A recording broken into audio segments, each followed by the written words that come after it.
HYC River District mentakasni kaliakan du yau Deputy Commissioner jaga Ribai Abhinash Waran war banyak kan halal ki artli ki mat kamat kong kadai halal ruput usam halal kadai dia jadi pai ba kaput bagaimana ke ba arpa kalong halal kadai delay plat du drug support River District haba nakalen dekat sengkalakan du yau Deputy Commissioner banyak tulisan pakasang nak tamra ya ka jumpai na hapu usam ka buru ka be du delay plat du drugs obrak kandai ka than River hi barakoi What nakal yang jongi kum ka HYC na po Riboy District ngilayo kan wan yekundo ya UDC mak UDC wa tmai po kana ka Riboy jongi po Riboy District sa Abhinash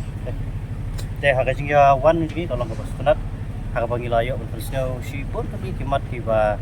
yadai apo ka imlang salang kamtam po ka dong Riboy te ki bangi kam ya krenru kapslem bat isar IDC kalong ia keren nakamata ki kam kaput hapo ka dong Riboy namar nakapor syakapor ki breu jungi ki jusha pendik ki pulit jongka asam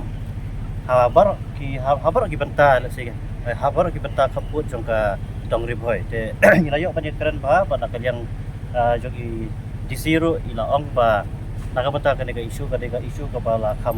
kabala rembat kanega isu kabala long hakmat nakaliang kapor district ru Kensim te kinyai Kensim kia nakapor syakapor hakabide berkena kapenta pat ngilayor ubat sengau ko baka seng HYC adu ka central body hadu ki snat rekam paper ki bana ko ka bri unyu trap ngi yakun tma nakapenta ka jingkenrei